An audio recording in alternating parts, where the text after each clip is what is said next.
guys, can you guys believe it? I have a brand new Jeep in the shop. I mean, this was something in the making. I wasn't sharing, I was keeping it a secret, but you guys can see it. I got the first diesel Jeep around my area. So we got here a 2020 Jeep Wrangler Sahara Edition. Now I decided to go with the Sahara because the YJ El Jefe is a Sahara, so it only made sense for me to go with the Sahara.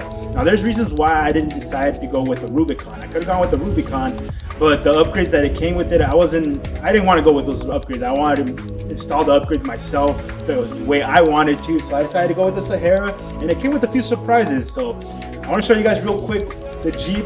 Just you guys already know how the Jeeps look, so I'm not going to bore you with that, but I do want to bring you along just to see what we're going to be tackling down on this new project.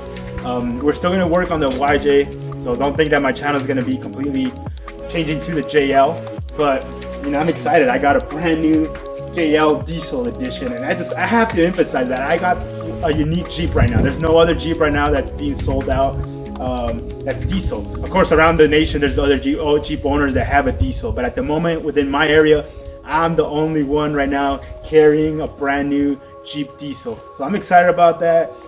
Makes me unique for the moment, so at least I can carry that crown at the moment that I'm the only one with a diesel Jeep. So let's check it out. I'm gonna take you guys along just so you guys can see what my Jeep has and what we're gonna be upgrading pretty soon.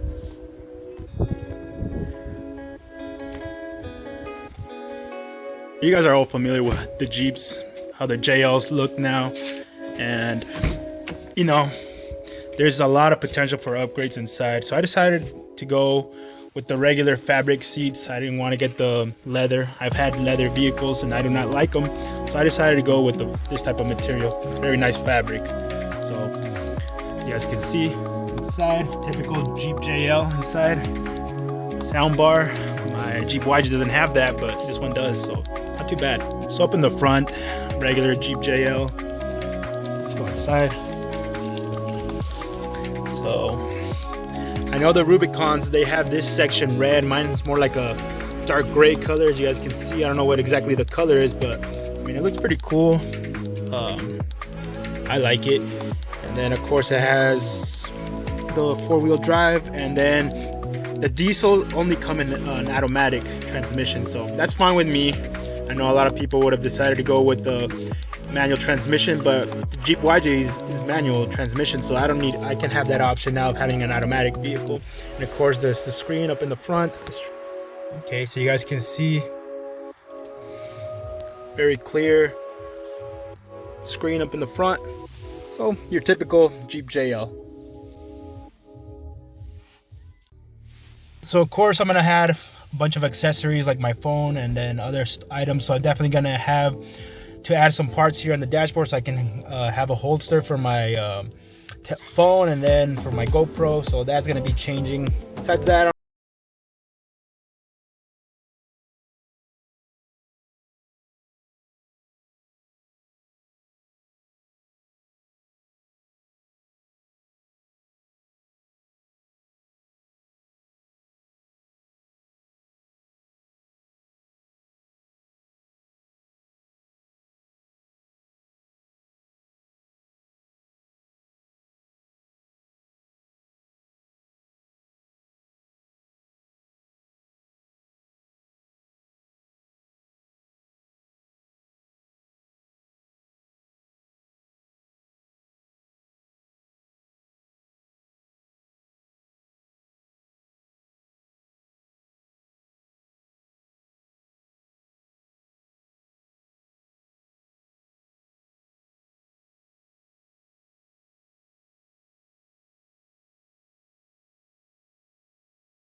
we're going with some massive mud terrain tires. So that means we need something that's stronger that will be able to carry this mud terrain tire. So we're definitely gonna upgrade this, as well as a rear bumper. This is just plastic, so I don't want that on my Jeep, and it tends to fade with the sun. So we're definitely gonna upgrade with something better, and we might address the rear tail lights with something more brighter. So we might get some LED lights. So we'll see what we get there. As you guys can see here, the only badge that really shines the diesel is this little logo right here, which I wish it could have been something better. So if they come up with something better, I'll stamp it there. But for the moment, this is what we're gonna be doing. Guys, I'm excited to start working on this Jeep. It's not gonna take long. This Jeep's gonna be transformed. And I know a lot of people might say you should have gone with the Rubicon. Yeah, maybe I could have, but all the upgrades that I'm gonna be throwing on this brand new Jeep, it didn't make sense to me personally to go for a Rubicon. So that's why I decided to go with the Sahara. My Jeep YJ is already a Sahara, so it only made sense to keep it a Sahara in the family. Now, we're gonna be upgrading this Jeep completely, so stay tuned, guys. We're gonna be throwing the lift kit and the brand new wheels and tires. So stay tuned so you guys can see how this Jeep is gonna be transformed. And maybe after that, I'll do a walk around video on how the Jeep looks. We'll take a closer look at the transmission and the diesel engine. And I'm excited, guys. I'm running out of words because I want to start working on this Jeep. But stay tuned, guys, for the following video. You guys aren't gonna regret it, and then we're gonna see the Jeep transform. So thank you so much for supporting the channel. Thank you so much for hitting that like button and subscribing to my channel. I'll see you later.